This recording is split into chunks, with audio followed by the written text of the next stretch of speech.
Diverse voices. Unique sound. Not the same old thing, different. This is Naoko FM.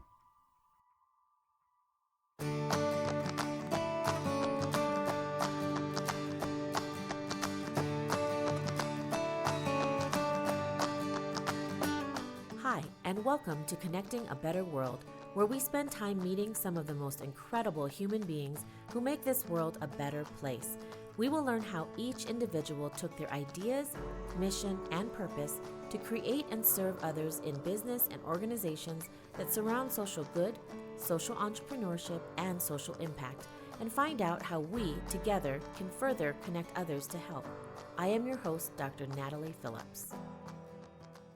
Dr. Emily Letran is a general dentist who owns 2 multi-specialty group practices in Southern California. As a mother of 3, Dr. Letran creatively balances work, family life, after-school life, and her personal life as a growing entrepreneur.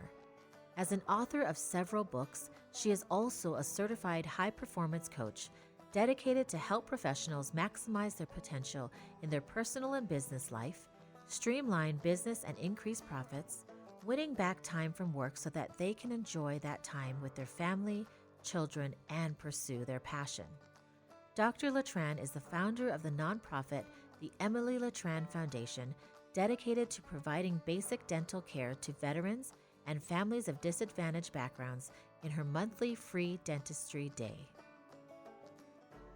So I want to introduce everyone to my wonderful friend, Dr. Emily Letran, and I kind of want to start off with how we met. I know that we were both part of knowing people in this women's entrepreneurship group that was global. And I don't know about you, but some of these connections that I made in that group have helped me so much over the past years in life, in business, and even making more connections and keeping me accountable. Some of these relationships, you, for instance, some of our friends that we have in common, Lisa Copeland and Regina Corona and Sherry Matthews, Sharon Lecter, all these amazing, amazing women that we got to know. I got to know you through all of this as well. So I'm just thankful that I know you. I have heard your story. I want you to share your story with my listeners and tell me a little bit more about you and what you do first, and then we'll dive into some other questions after that. Well, thank you so much, Dr. Natalie, for having me on your show. It's an honor. I really do enjoy our friendship, even though it's virtual a lot of times. It's Facebook Messenger and commenting on each other's posts and congratulating each other on doing something new and more achievement. And a big part of what both of us do is giving back to our community. And it's actually one of the reasons why I feel compelled to always look for ways to give back wherever I'm at whatever stage I am in life. I think it's probably because of my story. I was actually born in Vietnam back in the late 60s during the Vietnam War. So I grew up seeing images of war. My family members, we got cousins that fought for the northern communist Vietnamese, and then we have cousins who fought with the Americans. And just like any other family in a war-torn country. In 1975, the Vietnam War ended. Life changed for the worse. The communists come in, and there's a lot of scarcity. You don't have enough food to eat. You stand in line to get whatever the government was willing to sell to you. And so I grew up in that environment, knowing how it feels to not have enough, to appreciate every little thing that we may have. I write in my book called From Refugee to Renaissance Woman, and I wrote about the 6 of us in our extended family, and every year my aunt would bake one cake, a plain cake. Usually we just pick my oldest brother's birthday as the day, and then we just sing happy birthday, and it's for all of us. There's the little things that you have, that you enjoy, that you remember, and after that I left the country. We escaped because Vietnam was going to go to war with China in the north and Cambodia in the west, and my aunt decided to take her kids and 2 other cousins and my older brothers to flee from the country because they were going to draft all the young men to go to war again. And my dad sent me along because I was the, quote, oldest person in the family, and this was after my mom had passed away a couple of years before that. So when I left my dad, I left my 2 younger siblings there, and I never had a chance to see him again because after that he passed away, and we did not have the normal relationships between the two countries, Vietnam and the U.S., so there was no possibility of going back and visiting him.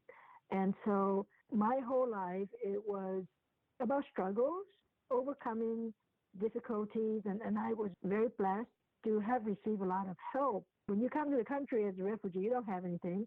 So my aunt got housing, and in high school I got free lunches, even though I did stand in the line of the free lunch and looking at all the kids driving out to get In-N-Out burgers. It's whatever you get, right? Yeah. You receive and you feel blessed. And I know that there's only one way to go, which is to go up, because we're starting at the bottom. And so I went through undergrad. I got scholarships. I got grants.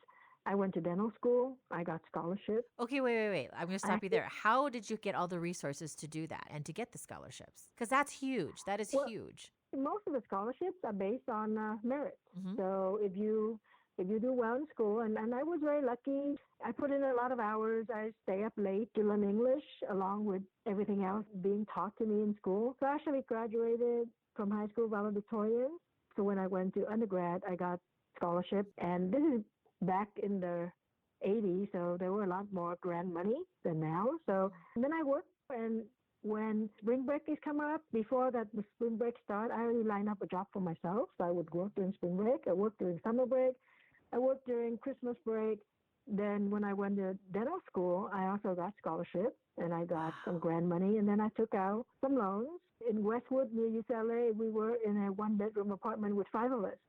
And sometimes we at the 6. Well, one of my friends was a medical student, so sometimes she does a rotation and she would just crash on our couch. And when you have the basic, right? Mm-hmm. You look at life and you say, what are the basic things that I need? Food and water and a place to sleep. Okay, I'm good. Yeah. I should just keep my mind on studying and doing my best, and so I can graduate, get a good job, and help the family.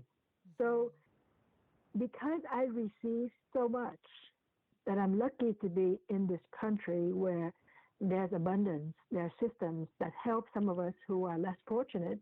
When I graduated, I knew that when I have a chance, I want to give back.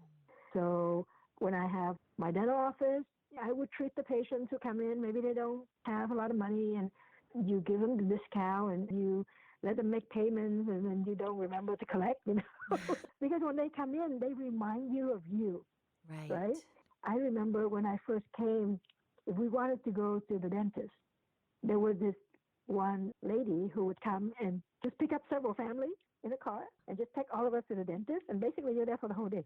Because she just dropped us off. Oh, wow. And then the dentist would treat several families. And, those are the things that I remember that, there was somebody that I didn't really know who had the heart to do that, right? For us, because we're not part of her family. We didn't go to her church or anything. So that's how I feel. I feel like when you give back, things will come around for you, right? People say it's karma or whatever it is, but you just do good. And then one day I was at a dental seminar, and there was a doctor who talked about his nonprofit called Dentistry from the Heart, which is giving one day of free dentistry to the community. And just open your door, and whoever walks in, you're going to treat them. And so I signed up to be on that program, and I was on that program for 2 years. And then I just thought, I don't need to be part of that program. I can just do my own thing. So once a month, we open our door to do free dentistry for the community. I started my nonprofit, and I'm thinking in the future I can also use a nonprofit, maybe give out free coaching to help, young entrepreneurs, people who may need a little push, right? A little jump start so they can go on and run their business. So I think we live in such a wonderful country that everybody can give back. That's how I see it. And especially my colleagues, I'm a dentist, so a lot of my dentist friends, I know they can all give back. And that's really also one of my reasons for going out there and talking, because once I can build a little bit influence and I can connect with influencers and be able to get on platform like yours here, then I can share that and I can encourage people to give back. I tell people, you don't need to go very far to go do a mission, because sometimes it's a little bit prohibiting, time and traveling. And when I went to my dental mission in Costa Rica, I brought my kids. So there were 4 of us. and my team. But you can just do it right there, just right in your backyard. Like for us, it's just another day in the office, but now we're treating the people, the underserved, or the veterans. I don't want people to think that it's so complicated that you need to think about, is this tax deductible? Right, There are those right. things that we tend to think about when we're in business. If Mm-hmm. you want to give, just give, because I think that's what makes it fulfilling in your heart, and it just makes life a lot more meaningful to you. I think that's part of my reason for giving, because I have received so much, and I'm just lucky that I was able to take what I got given and leverage that and become the person I am today. Well, it's funny because you think about when I introduced you, Dr. Emily Letran, you think, okay, a dentist. And you're so much more, but after just hearing what you just said, it seems everything that you're doing, like dentistry, yes, that's your trade. That's what you got trained for.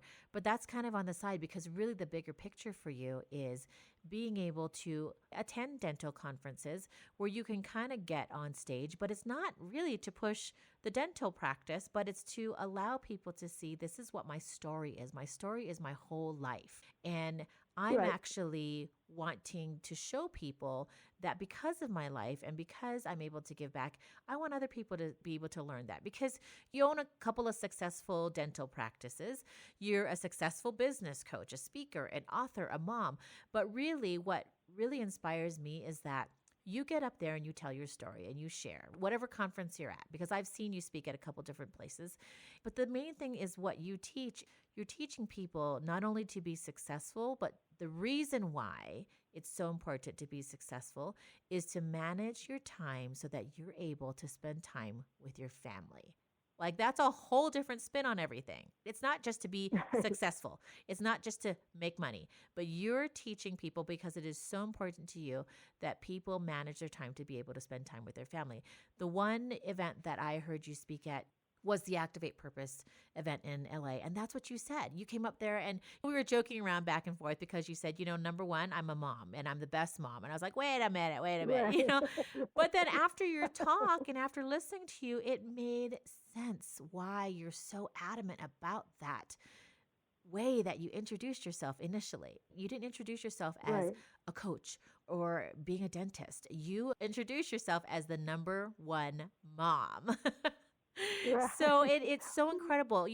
Share with my listeners what helps you decide when and where to put your energy because you just mentioned all of these different things. I mean, yes, you've done some mission work and you have your practices and you coach and you authored and you're a mom and your kids are incredible as well. So how are you able to manage this energy and really hold true to what you're teaching people about really staying connected to the family? Because I feel like for a lot of entrepreneurs out there, that's what they give up is they are chasing the success and their dream and their passion, but they forget about the family. And I think that is so important that I want you to touch upon and how you balance that.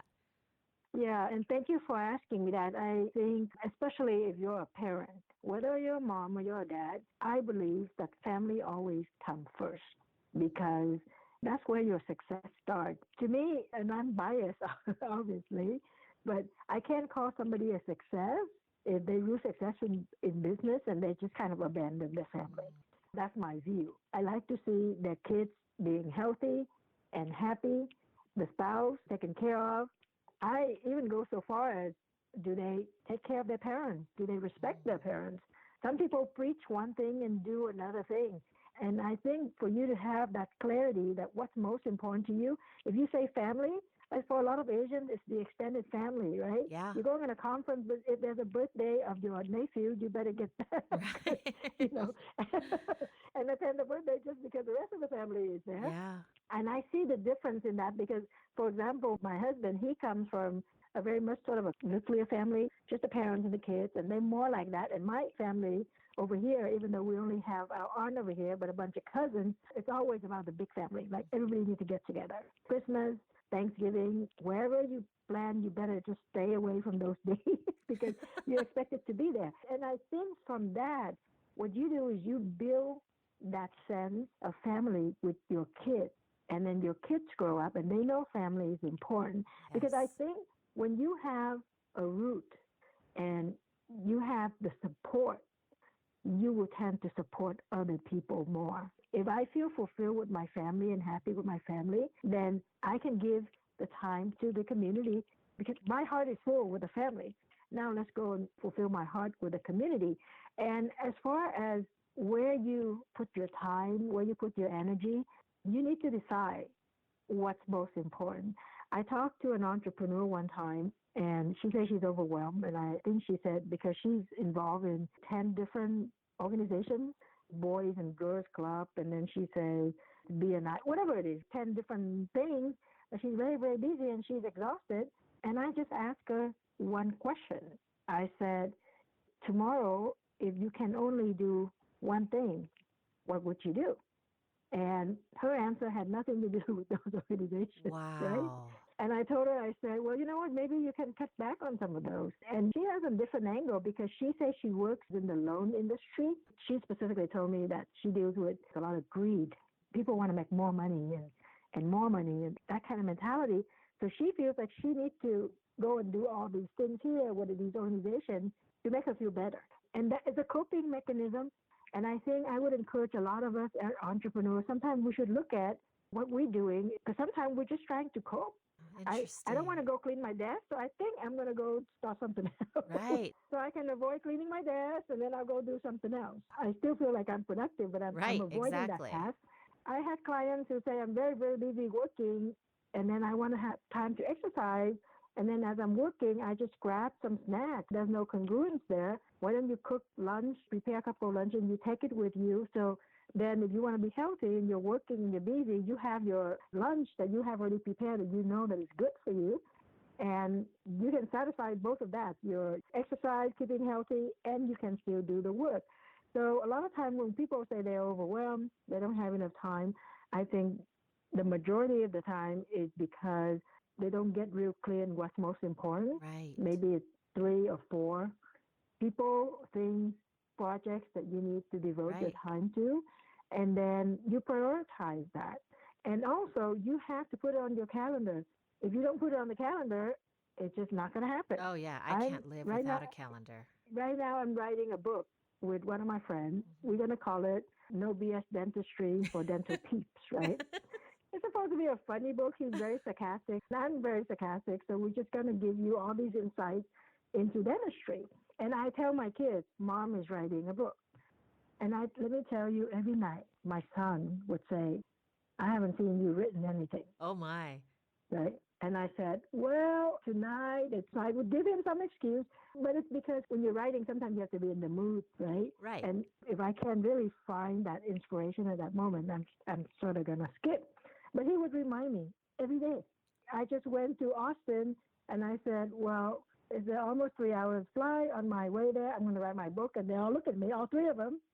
Say, really? So guess what? On my flight over to Austin, I was working on my book because it's almost like they were challenging me. Right. And the reason I'm saying that is because your support system, which in my case would be my family, my kids, your support system sometimes will let you know where you should focus.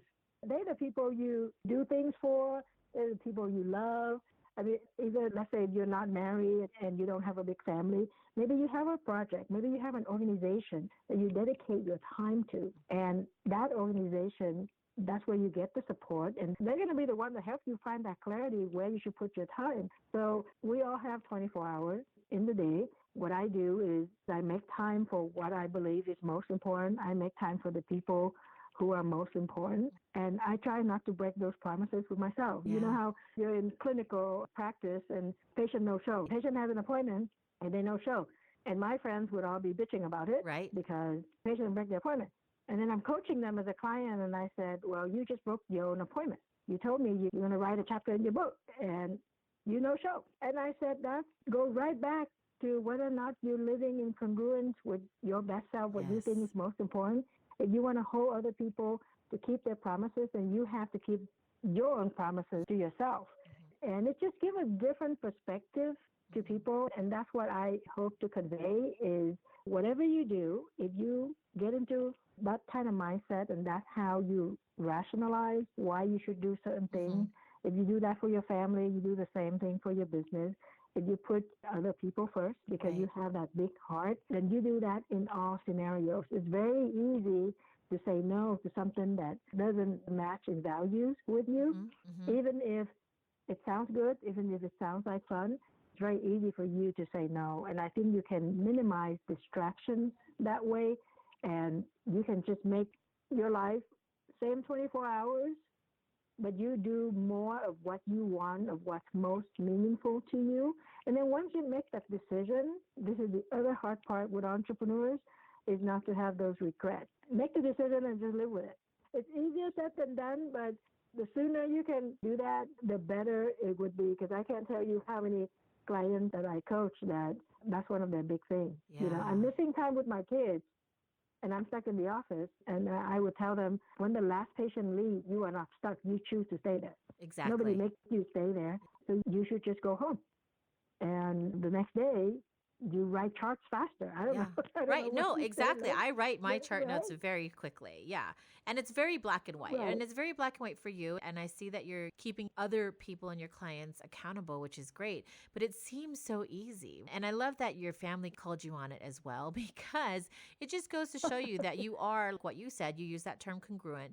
You are what you say you're going to do. So you do it in your dental practice, but you're also doing it with some of the things in your own life. And so much so that when you're not, your kids are picking up on that. Which brings me to this question I'm going to throw in too, because I joke with some of my friends that I am a tiger mom because I just like things done in a very timely manner. And I'm very black and white when it comes to, no, you shouldn't be doing this. Yes, you should be. Right. And talking from one Asian woman to another, do you see yourself like that with your kids? I mean, I'm very strict with my kids, but at the same time, I had learned and I talk to them about everything that I'm going through and what I see that they can either cut back on time or be more efficient. Do you see yourself like that? Do you think of yourself? And is it a negative thing? Or is it something like, no, I mean, my kids picked up on this and that's why they are who they are? What are your thoughts about that? I'm very proud to say I am not a tiger mom. I read the book and I did think that she's a little crazy. I'm one of those people. Well, number one, personality type. I'm the Kobe index. I don't know if you know that, but I'm a quick start. So I'm one of those people that I like to try different things, and I'm spontaneous and I'm not very structured. So, for example, if I go to work and we work from 9 to 1, take a lunch, and then we go home at 6, I don't really care what's going on from 9 to 1 as long as I get a lunch at around 1:15. And then we take a lunch break, and then we come back, organize chaos again, and then we go home at 6. I don't care for, okay, the patient has been waiting in the office for 2 minutes. You know what I'm saying? Right. Once I get the patient in, it's going to be, get the patient out. So I'm just not that detail-oriented. I'm big picture. When I'm doing the dentistry, as far as running the business, it's not so much. And so same thing with the kids. Your homework, you need to be done by 8 p.m. If you're going to mess around, I still want it done by 8 p.m. My expectation with them is more, if you can get an A, but you get a B, I expect next time for you to get an A. Now, if you can only get a B, I don't push. My kids are funny. They would tell me, we are the only ones who don't have tutors. And I said, what do you need tutor? Well, all of our friends have tutors to be ahead. So they have tutors not because they don't They're understand. falling behind, they have tutors to stay ahead. And I think those are probably more tiger moms. I'm not like that. However, there are some things that I'm very strict on. For example, I don't let the kids go out with their friends, teenagers, without a parent and somebody chaperoning or whatever. And to this day, my daughters still say, we are the only ones that cannot go to the mall without friends. Because if they say they're all going to go to the mall, I would say, whose mom's going to be there? And they said, nobody. And I said, okay, then I'm going to be the mom. I take her to the mall and I would walk with them. I mean, I don't walk with them. Sure. I just walk behind them. But that's just me. Those are the things that I'm not negotiating. Yeah. And they understand that when their friends ask, it's funny, like the friends would ask my middle son, and then he would ask Jennifer, the oldest daughter, and Jennifer would say something like, I'm pretty sure mom's going to say no, but you can ask. And then when he asked and I say no, she said, see, I told you. I told you she was going to say no. And then the other thing, which is really funny, I told them there's no boyfriend and girlfriend until you're in college. That's a very Asian thing, I know. And so one time I remember we were taking a road trip with me and my husband in the front and the 3 kids in the back. And they were saying something about a girl and a boy. And I said, what was mom's rule? And one of the boys said, no boyfriend or girlfriend until you're in college.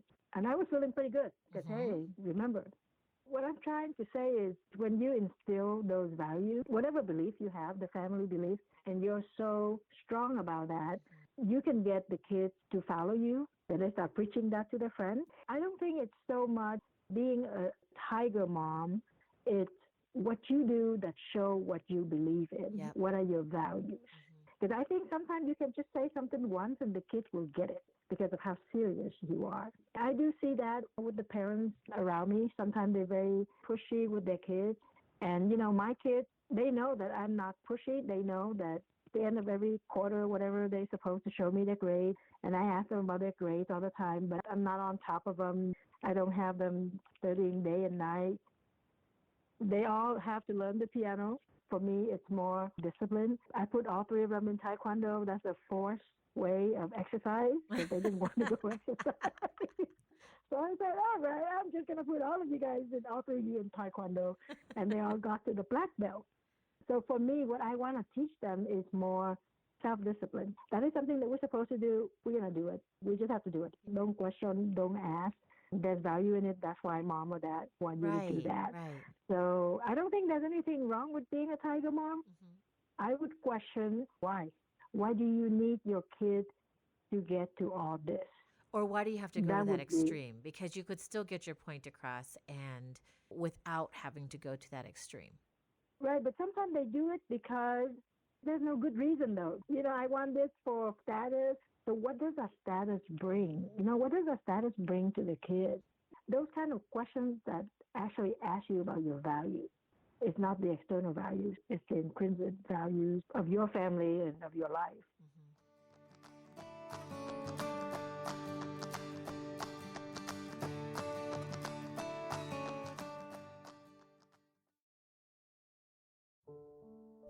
Hey friends, this is Charles with Naoko FM, the podcast network and streaming radio station dedicated to creating diverse shows just like this one, and the numerous others that we help produce.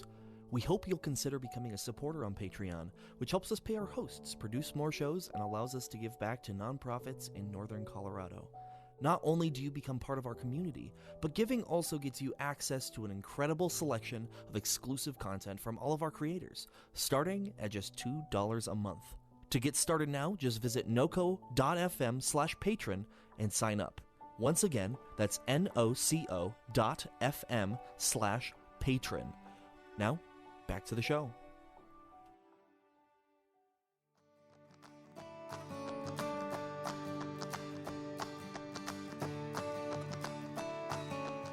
Talk to me a little more about the Emily Letran Foundation. How did you decide to create something to now give back and within your own world as well? I go to a business conference called CEO Space, and they always talk about different ways to run a business. And a big part of that, of what they teach, is the nonprofit. And so for me, it's all about leverage because me, by myself, I can only do so much. With other people's help, I can do a whole lot more. So that's one of the reasons why I create the nonprofit, because I can get funds, I can get donations. I can do the dentistry in my office. It's just one day of you still have the overhead and the cost, but you're not making money. And we like to tally at the end of the day, we gave away $15,000 worth of dentistry. Why? Because it makes us feel good. We know the value of the work that we do. The foundation, it positions you as being serious. That's how sometimes people judge you. And then the other thing is it forces you to run it as a business. Like you see it as a business. That's only if you want to, because you can certainly just do a free day of work and you don't need to create a foundation. But for me, and that's the leverage part. So if I were to talk to my friend and say, hey, let's say I go to Colgate and I say, I want 100 toothbrush for free. Just for example, it's because of my foundation. It's going to be a little bit easier to ask them for that under the name of the foundation than just say, Dr. Letran's office want to give away 100 toothbrushes. Right? So that gives us the leverage. And that's why I think when I coach people in high performance coaching, it's all about being the best version of yourself. And are you fulfilling your God-given potential? Wherever you are, I know you can always get a little better. And that's what I want to challenge and coach my clients is you're doing really well, but what's the next step?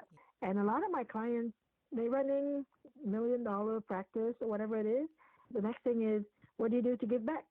And they would say, yeah, we want to do a foundation, nonprofit. And I said, why don't you do it now? Because I went to my very first CEO Space conference. One of my long-term goals was to create a nonprofit and to write a book. My immediate goal when I first went to that conference was to get a loan for my commercial building project. I left the conference after a week. I have a nonprofit, and I started writing a book. The intention was there. So I think people say, I want to give back. I think the best way to keep them, quote, accountable is say, why don't you create a nonprofit?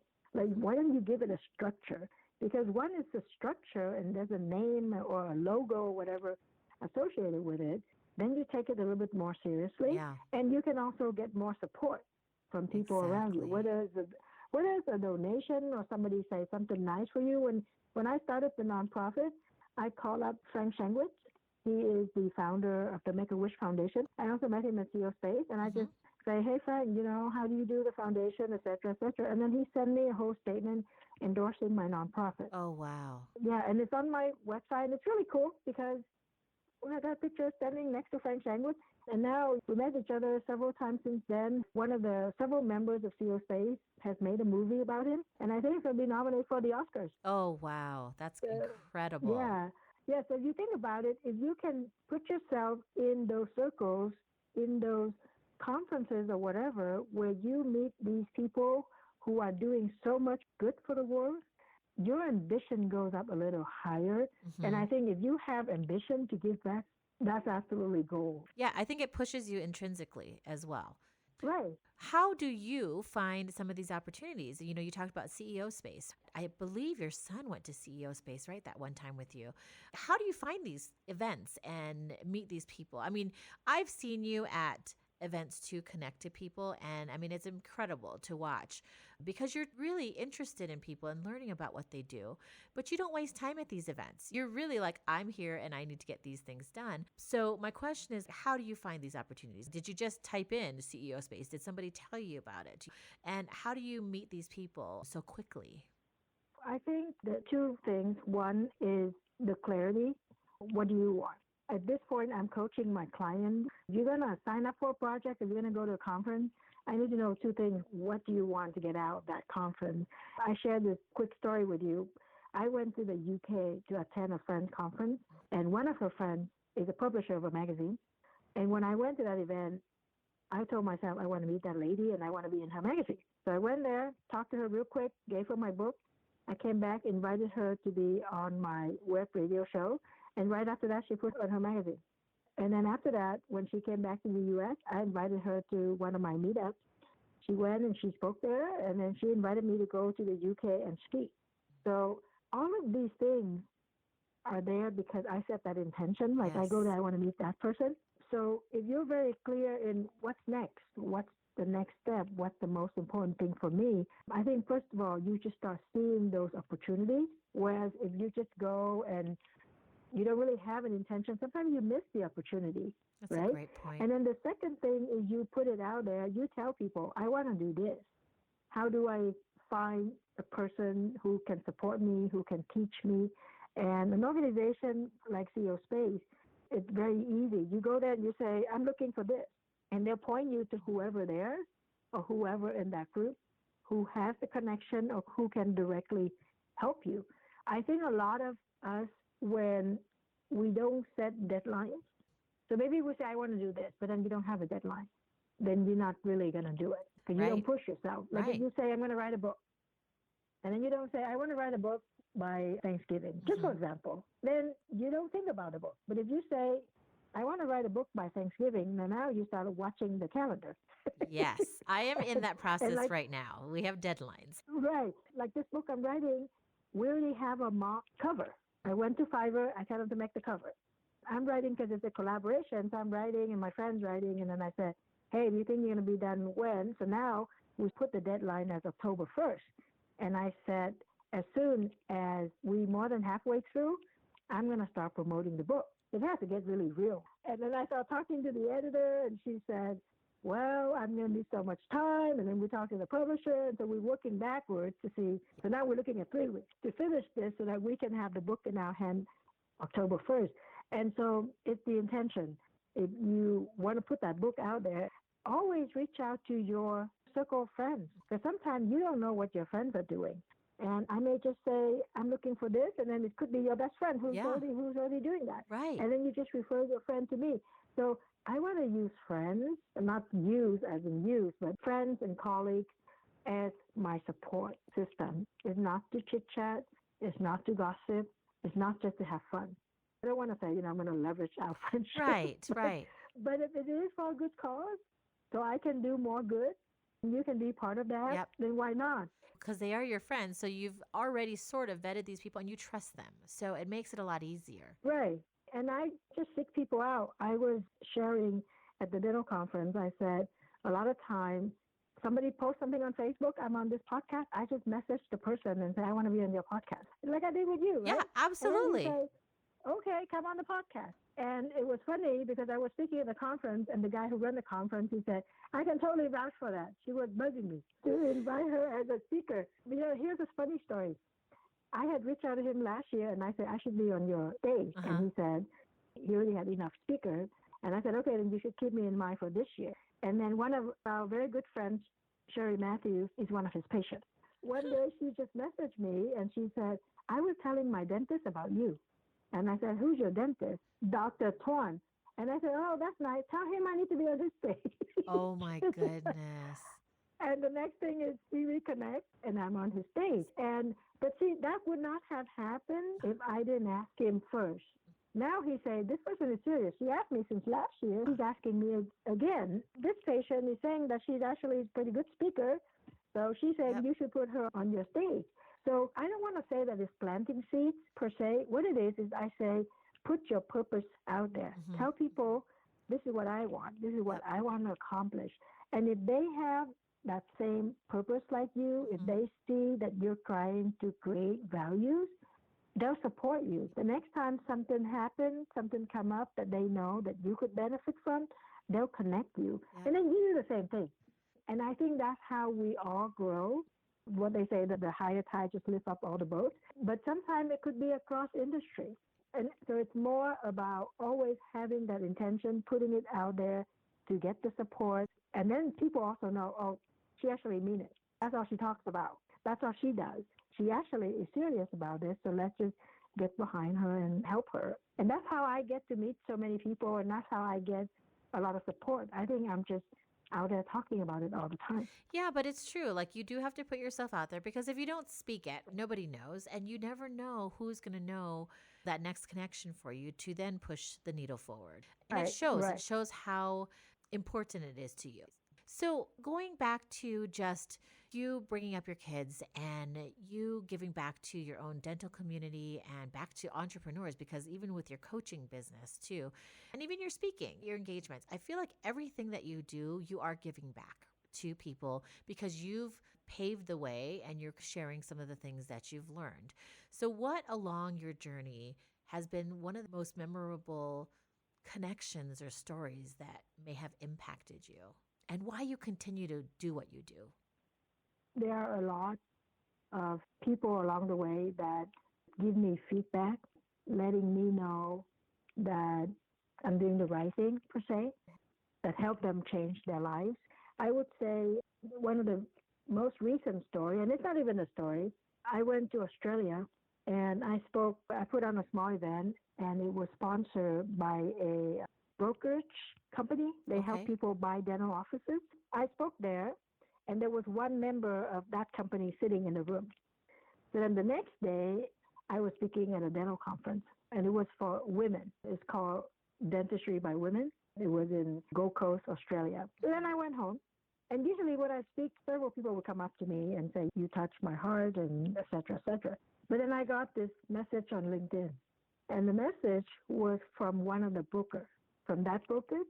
She never met me. So she just sent me a message, and she said, Dr. Letran, I wanted you to know that today there's a dentist who came in who said she wanted to buy a practice. And she told this broker that she'd been thinking about this for so many years, But once she heard it from me, she heard me speak at Dentistry by Women. Now she's really determined to go buy her dental practice. Oh, wow.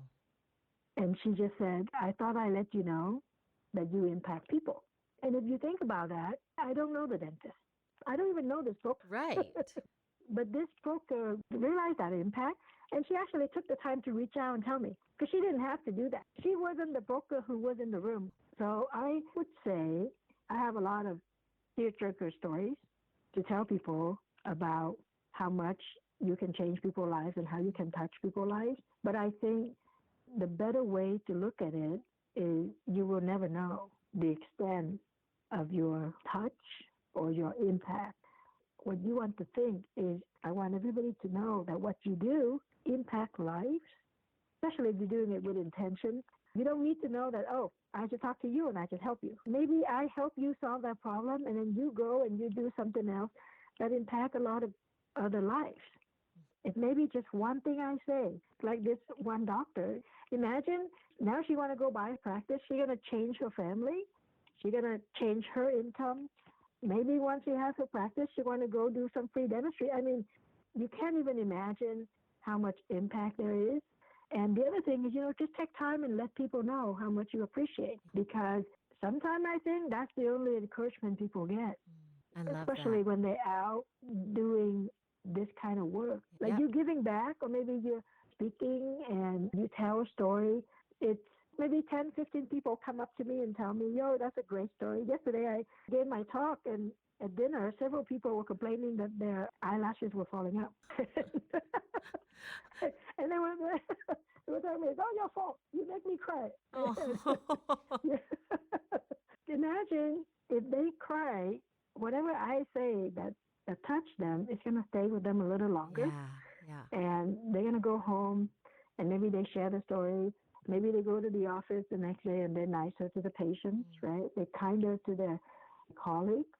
And that's what we're striving to do. We're striving to create impact, whether it's direct or indirect.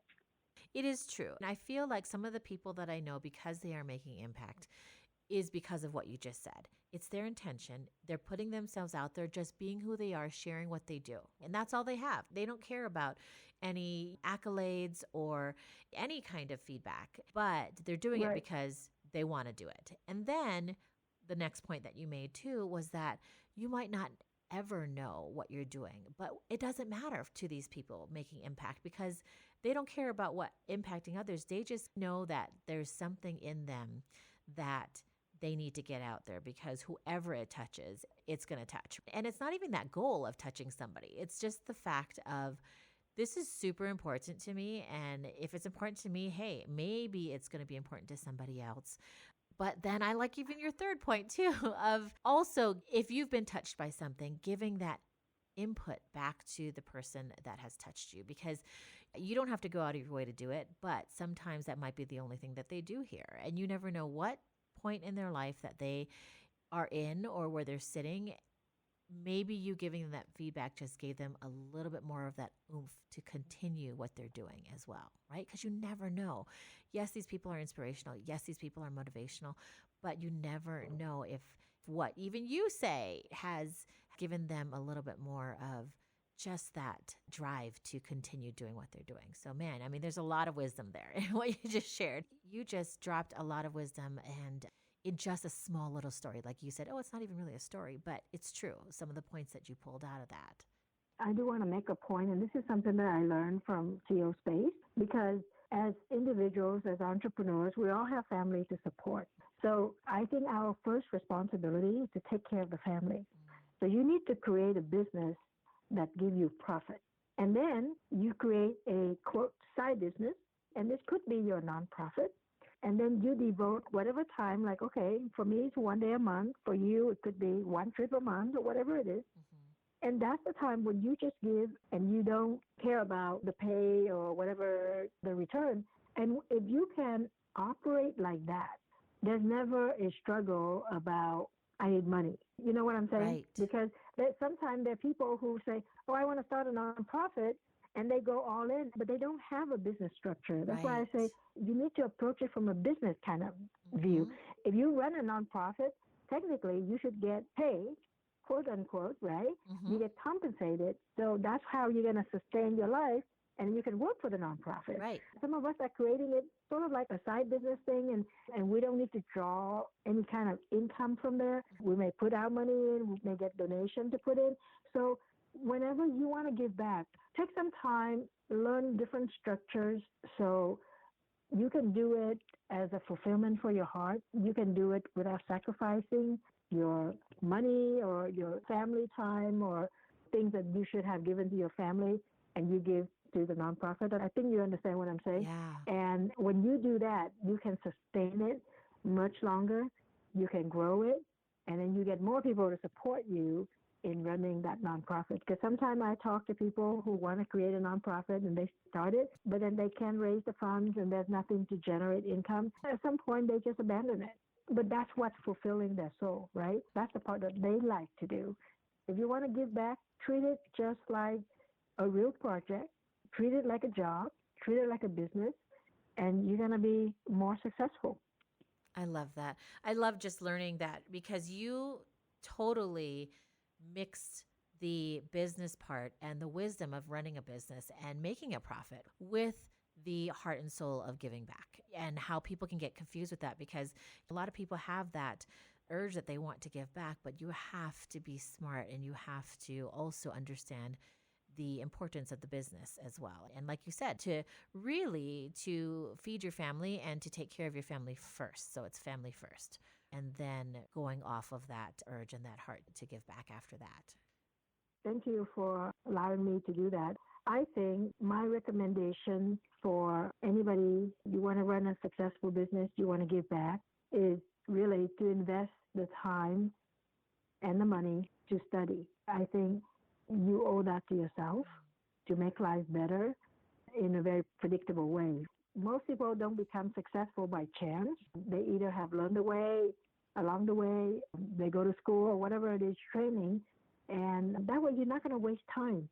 You're not going to get frustrated. You're not going to give up, because if you're studying, if you're learning, you know there's other ways. Whether you're learning from your peer or you're learning from a program, I want people to treat life after school, so your entrepreneurial life, just like real school.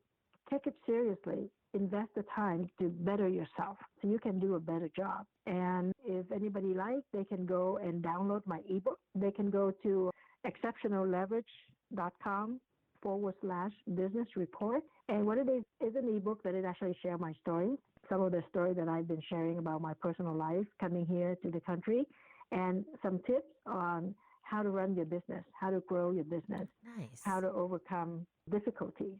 Because until you have a good business, it's going to be very hard to give back as much as you want.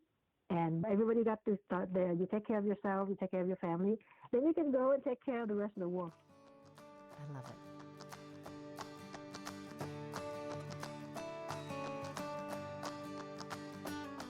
Thank you so much for tuning in to Connecting a Better World, and thank you, Naoko FM, for supporting this show. If you haven't heard, Naoko FM is dedicated to bring diverse voices and spotlighting a unique culture to Fort Collins and beyond. For more information, please visit www.naoko.fm.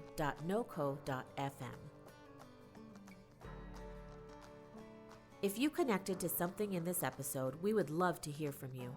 Our contact info will be listed in the show notes, as well as you can reach us on our social media channels. Please feel free to share our podcast with your friends and loved ones. For more shows, please tune in to naoko.fm online.